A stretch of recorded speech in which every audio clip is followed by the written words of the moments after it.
ASMR Gaming News. Greetings and welcome to ASMR Gaming News. Please hit that like button, sit back, relax, and let's begin. So, after a few months of rumors, the Super Nintendo Classic, or as it's more commonly known, the SNES Classic Mini, was officially revealed this week and confirmed by Nintendo. And yeah, this caught everyone by surprise. No one expected Nintendo to just announce this right out of the blue. But apparently people have been speculating about this, and it seems like Nintendo decided to release this information after E3 so they wouldn't have to compete with the games media covering other games. Because right now, if you go on the popular websites, IGN, GameSpot, and all the others, they're not covering much E3 game news anymore since that was a while ago.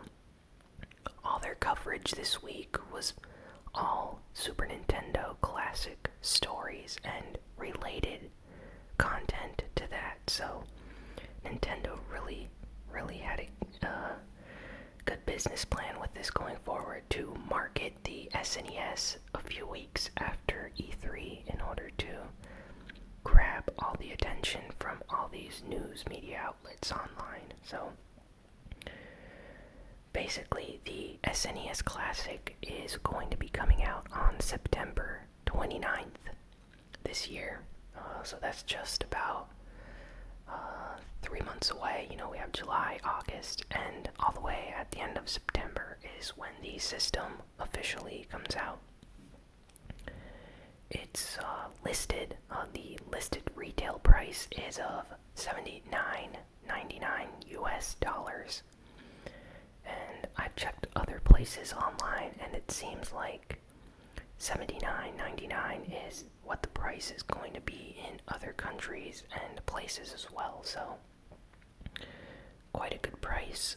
It comes with 21 games, including the never-before released Star Fox 2, a game that was always shrouded in mystery for its cancellation right when it was about 99% complete. Like, the game was fully complete and Nintendo just canceled it at the last minute and it was not released.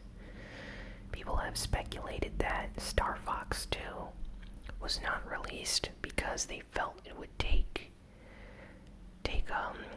I'd say popularity and desire for the Nintendo 64 away.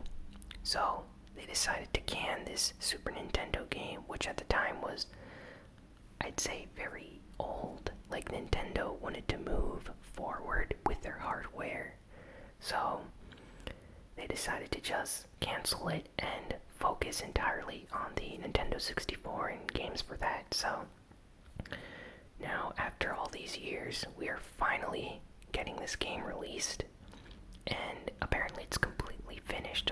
They haven't shown any footage or anything, but I can't wait to play that and see how it is. The other 20 games of these 21 games are as follows. Contra 3, the Alien Wars. Amazing Contra game. I really like the third Contra game. Donkey Kong Country. Donkey Kong Country is the classic 2D platformer by Rare for the Super Nintendo.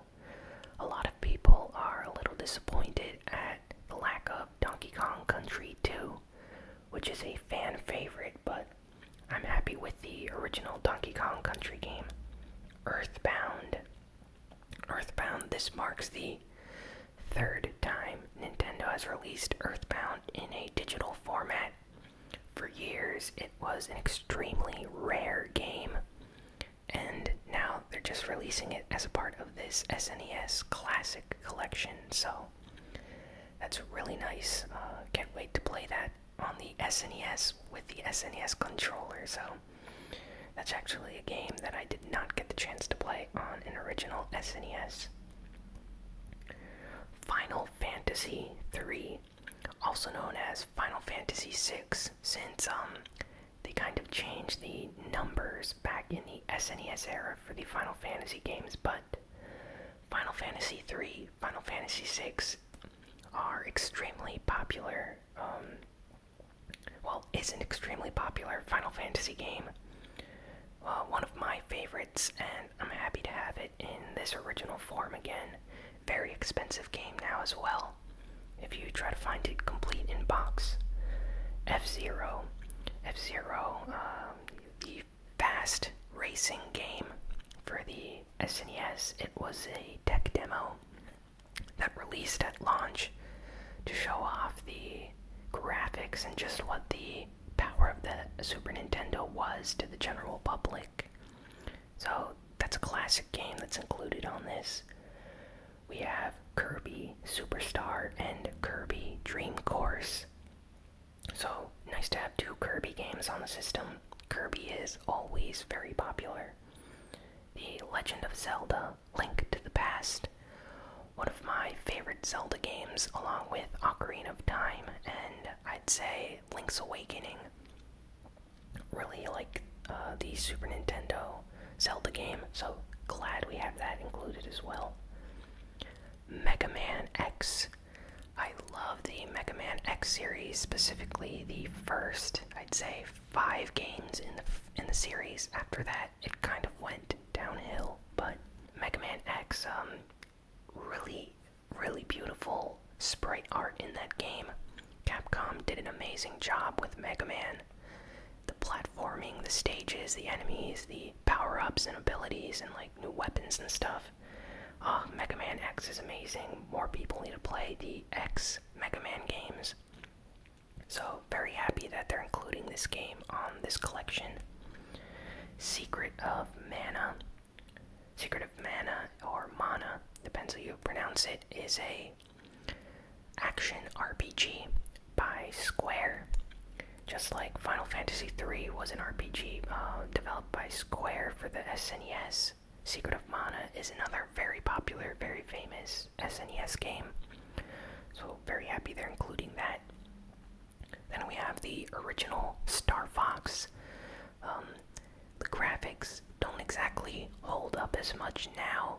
The game ran at an extremely low frame rate, but it's like an interesting part of gaming history, and I'm glad they're including this game so we can all check it out again and just see how far things have come in 3D polygonal environments and stuff like that. Street Fighter 2 Turbo. So Street Fighter 2, a very popular fighting game back in the early 90s. And the Street Fighter 2 version that we're getting is the Turbo version, which, just like the title suggests, Turbo, it actually amps up the, I believe, frame rate or like attack animations. So this is like the best version to have on console on the SNES at the time. People can argue that the Super Street Fighter 2 version is better than Street Fighter 2 Turbo, but I'm actually happy they're including this version since it's still viable for tournaments and stuff like that. Like, there are still people that have Street Fighter 2 Turbo tournaments and things like that with friends, so it's still a very valid version of Street Fighter 2. Next, Castlevania 4. Castlevania 4 is the Super Castlevania game for the Super Nintendo. It did a lot of different things with the Castlevania formula. Definitely one of the better games games in the Castlevania series, although it's been overlooked as of recently. A lot of people have always glossed over the SNES Castlevania games and jumped directly to the PlayStation 1 games like Symphony of the Night, so really happy Castlevania 4 is getting recognized on this list of included games. Super Ghouls and Ghosts. The Ghouls and Ghosts series is essentially the Dark Souls of 2D platforming. Extremely difficult, punishing 2D platformer. Great music, really intense battles, atmosphere, and everything. I've actually beaten this game and the Genesis version, which I believe is called Ghosts and Goblins. I always forget which ones are named which, but really good games. I actually like that series, even though it's extremely difficult. Super Mario Kart, the original Mario Kart game for the SNES. The graphics are a little bit, I'd say, bad by today's standards, but at the time that game was amazing. I prefer other Super Mario Kart games, but I'm still very happy they're including the original game. Can't wait to play Rainbow Road with Bowser. Yeah. Great game. I really enjoyed Super Mario Kart. Super Mario RPG Legend of the Seven Stars. This is a Nintendo and Square project that they did together. It's a Mario RPG, as the title suggests. It includes characters created by Square, like Geno, and Geno is an extremely popular, famous Nintendo character. This is going to be one of the first times, technically, it has been on the Wii and Wii U Virtual Console, but this is the third time Nintendo has re-released this game in some form or another, so really happy more people are going to be able to play Super Mario RPG. Fantastic game. Super Mario World, a game that just about every Super Nintendo owner owned for the system. Great graphics, one of the best Mario platformers out there. Out of the 2D Super Mario games, I'd say Super Mario Bros. 3 and Super Mario World are my favorites. They just did so many amazing things with this game. Super Metroid, famous Metroid game, one of the most beloved Metroid games by the fans. Super Metroid has just a great atmosphere, music. Battles in this game are great. The story is interesting. Everything about Super Metroid makes it a masterpiece, so that's great that they included that. Super Punch-Out,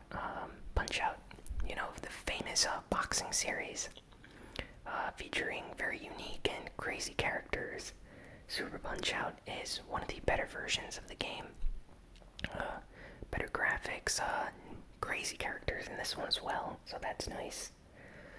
Yoshi's Island, often called Super Mario World 2, even though the main character is Yoshi. This game has actually never ever been re-released in its current form. Nintendo, for some reason, had problems with the, I believe, FX chip and rights issues, so each time they released Yoshi's Island in the past, it was always the GBA version. And the GBA version, the music was downgraded and the visuals aren't as nice as the original SNES version. So, for the first time in a very long time, we finally have Yoshi's Island again, being released by Nintendo in its original form. Can't wait to play this one. This game is beautiful.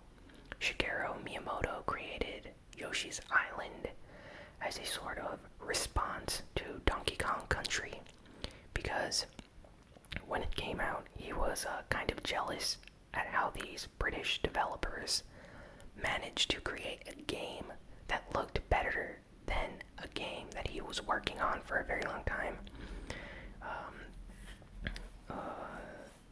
Miyamoto, of course, is Japanese, and the Super Nintendo was developed in Japan, and Nintendo is a Japanese company, so they were really shocked when a developer that wasn't Japanese outside of Japan created a game that looked way better than any other game they've ever created. So Miyamoto really got to work with other teams and like developers there in Japan, and they pushed the Super Nintendo to the max to deliver Yoshi's Island as like a definitive platformer experience. And the graphics in this game are like an extremely beautiful, like pastel, cell shaded style to the art, and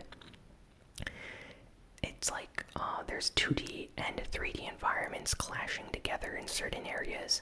The game looks amazing, and I really commend Nintendo for what they did with this game at the time. So that just goes to show that friendly rivalry or jealousy is actually a good thing when developing video games, because it can actually push you to go far beyond what you had envisioned for the system originally.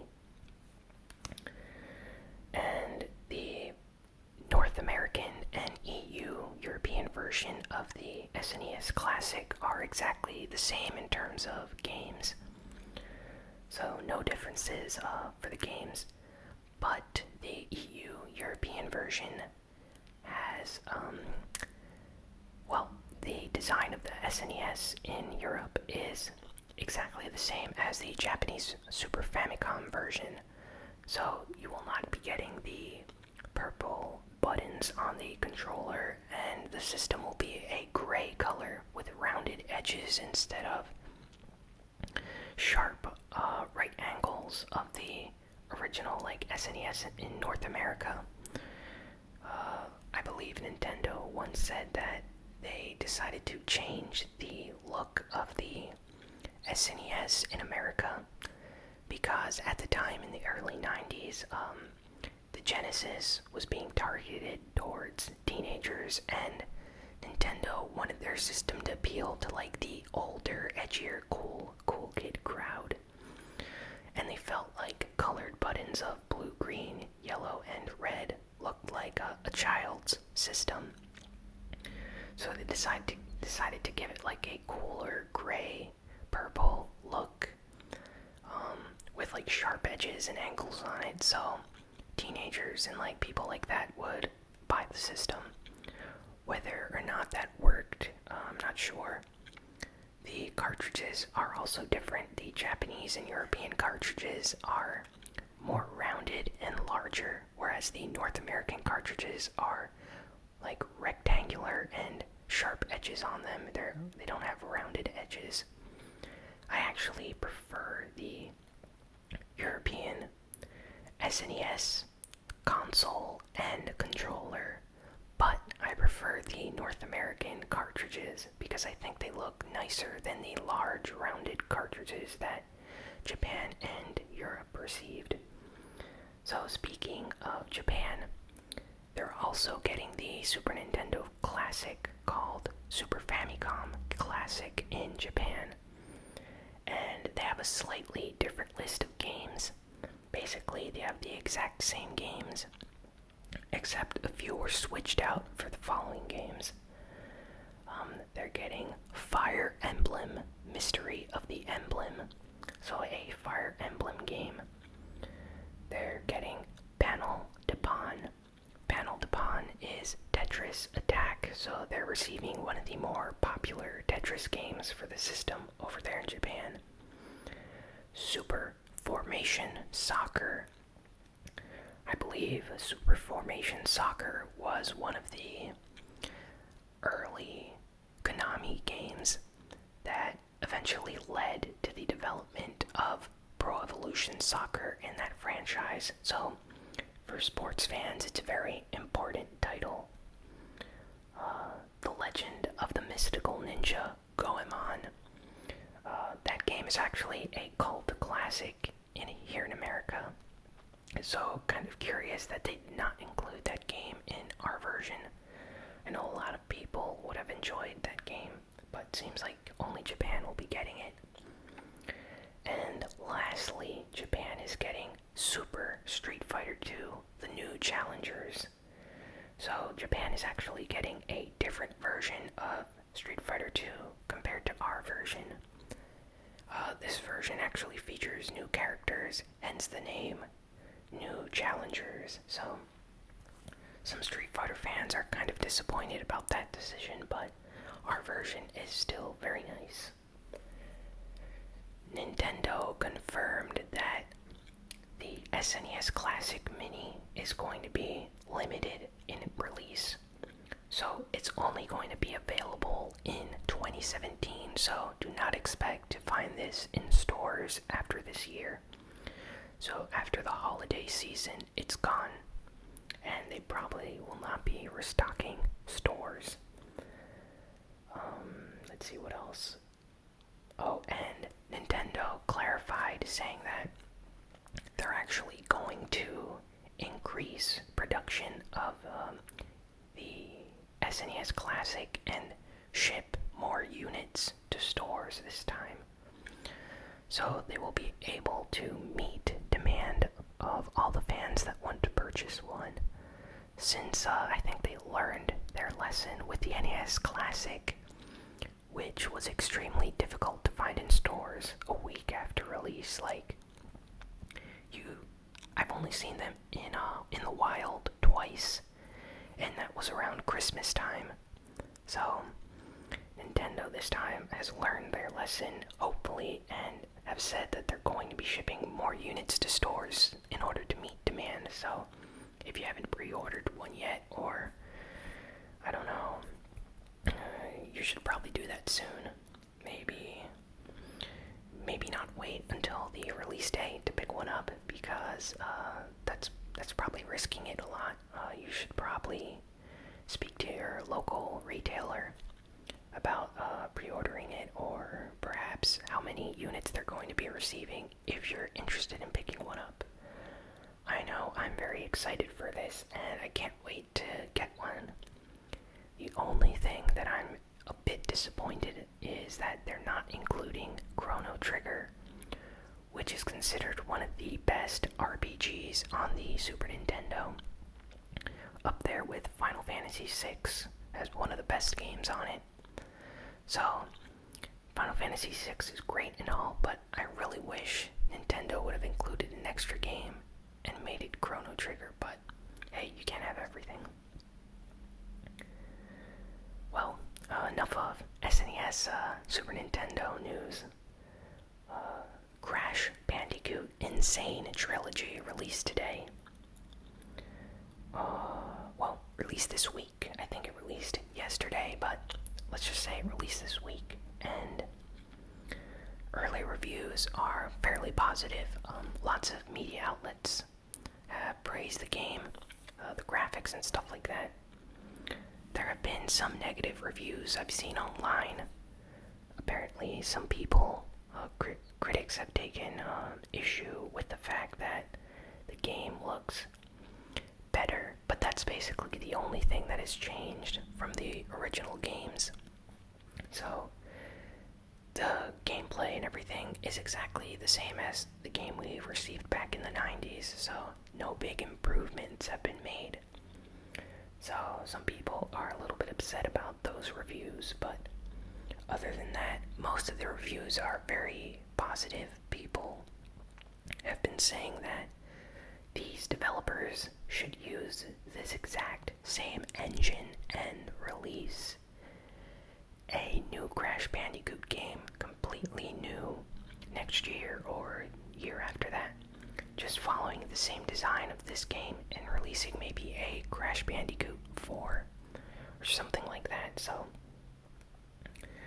I'm actually all for that. I really hope they continue making Crash Bandicoot games in the same style as this trilogy.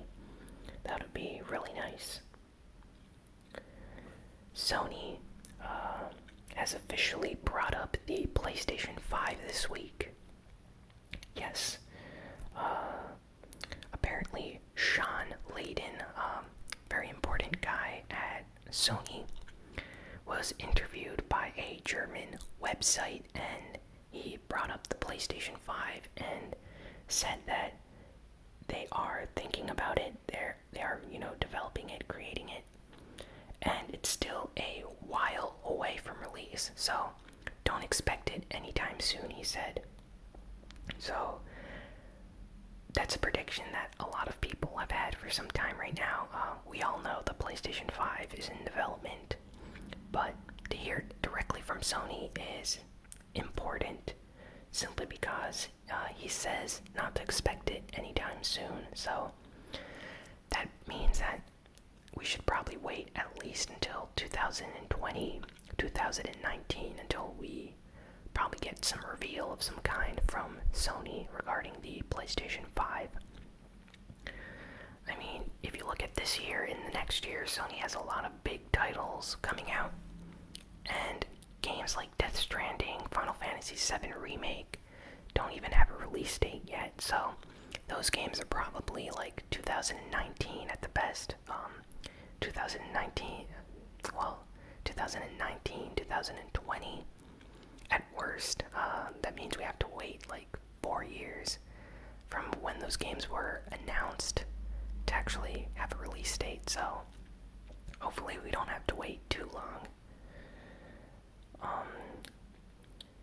Let's see, what else is there? Popular PC game and Xbox One game, Elite Dangerous, has come out for the PlayStation 4 this week. Elite Dangerous is a really unique game. You basically explore this huge, amazing galaxy with various ships that have different abilities.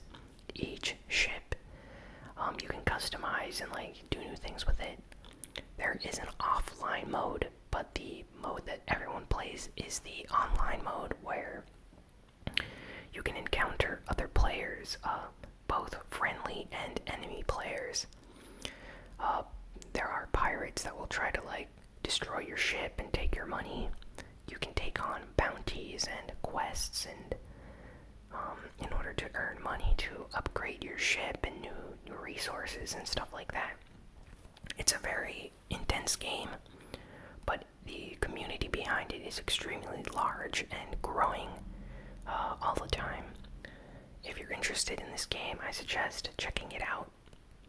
Elite Dangerous, really unique game. I've actually watched some gameplay videos of it on YouTube, and I've heard lots of people discuss it. It's a really unique game. The mechanics go really in depth with all the stuff you can do in this game. So, really good game. The developers must have spent an extremely long time making this. And yeah, you can get it on PC for cheap now, I think. The Xbox One version is also cheap. The PS4 version, since it just came out, is full price. I don't think there's a physical version. You have to buy it digitally off the PlayStation Store, so just keep that in mind. Final Fantasy 15 update released this week, along with a DLC episode called Episode Prompto, which is a piece of story DLC that focuses on the character Prompto from Final Fantasy 15. And after completing this episode, there is a teaser trailer that appears, and this teaser trailer basically shows what the next episode is going to be about. It shows Ignis being pinned down by soldiers, and Arden, the villain from Final Fantasy 15, makes an appearance. Apparently, this DLC episode takes place during the time where Ignis leaves the party, and you don't hear from him for a while, so this sort of fills in the gap of what happened during that time. So, looks really intense, judging by the trailer. Definitely not a lighthearted piece of DLC, and this comes out later this year in December. Square Enix has not given out an official release date yet, so hopefully it comes out early December, so we don't have to wait too long. Can't wait to play that piece of DLC as well. For the 30th anniversary of Final Fantasy, Square Enix decided to celebrate this 30th anniversary by having a special projection mapping event at the Intercontinental Yokohama Grand Hotel. If you look at this video right here, this looks amazing. This is like to commemorate the release of Final Fantasy Stormblood, the Final Fantasy 14 expansion that just released, and another way to celebrate the 30th anniversary. So they basically did this to celebrate two games or two things at once, and yeah, it looks really nice. They start with this clock doing a countdown, basically showing off all the older Final Fantasy games, and it's like a projection that looks almost 3D. They really must have spent a lot of money on this. It looks really nice. The full video is on the official FF14 YouTube channel, so I suggest checking that out if you haven't seen it yet. It's about 14 minutes long, and it's accompanied with music and stuff like that, so you don't only have the visuals, but you have a beautiful orchestra and like arrangements of the classic Final Fantasy music playing in the background. Namco has revealed that Pac-Man Versus is confirmed to be a part of the Namco Museum game that's coming out on the Nintendo Switch on July 28th. The Namco Museum is a collection of classic Namco games. And for those that don't know, Pac-Man Versus was a game actually created by Shigeru Miyamoto at Nintendo back in like 2003 for the GameCube, and it was later ported to the DS in 2007 as part of another Namco collection. So this Nintendo Switch collection that's coming out is going to feature Pac-Man Versus along with all these other classic Namco games like Galaga, Dig Dug, Galaga 88, Pac-Man, Rolling Thunder 2, Sky Kid, Splatterhouse, Tank Force, and Tower of Druaga. Tower of Druaga is an insane game. Definitely use a guide if you're going to be playing that game. So, now on to geek news. That's it for the game news this week. Aside from the Super Nintendo, there hasn't been much game news this week, so sorry if there's not that much game news. So, geek news for the week. New information has come out for the Netflix animated series cartoon for Castlevania. Apparently, actors from really classic and like important shows are going to be voice actors in this Castlevania show that's coming out. So various actors from shows like Battlestar Galactica, The Hobbit, Stargate SG-1, and Watchmen are going to be voice actors for this Castlevania animated series. They've previously done mostly live action roles, so I think this is going to be some of the first times most of these people do voice acting, but they're great actors and I really enjoy the movies that they're in, so I think they're going to do a great job portraying these Castlevania characters correctly. Next, Netflix released a new trailer for their upcoming movie adaptation for Death Note. This is a live-action movie based on the anime and manga of Death Note, and it looks interesting. This new trailer seems to have been met with more criticism from the fan community, but I'm still going to give it the benefit of the doubt and check it out once it comes out. I think it looks okay. some people seem worried that certain key elements about the story and character motivations are different. But the movie still seems to be of a really good quality, so that's mainly why I'm interested in it. So at least it's trying to cater towards the fans of the show and manga, so going to check that out once it releases later. Hopefully it's good. Well, that's all for this week. Be sure to like, comment, share, and subscribe. Tell me if you're going to be picking up a Super Nintendo Classic. I'm curious to know. And are you interested in the Death Note or Castlevania series on Netflix? Let me know in the comments. Thanks again for watching and listening to this video. And I will see you all next week.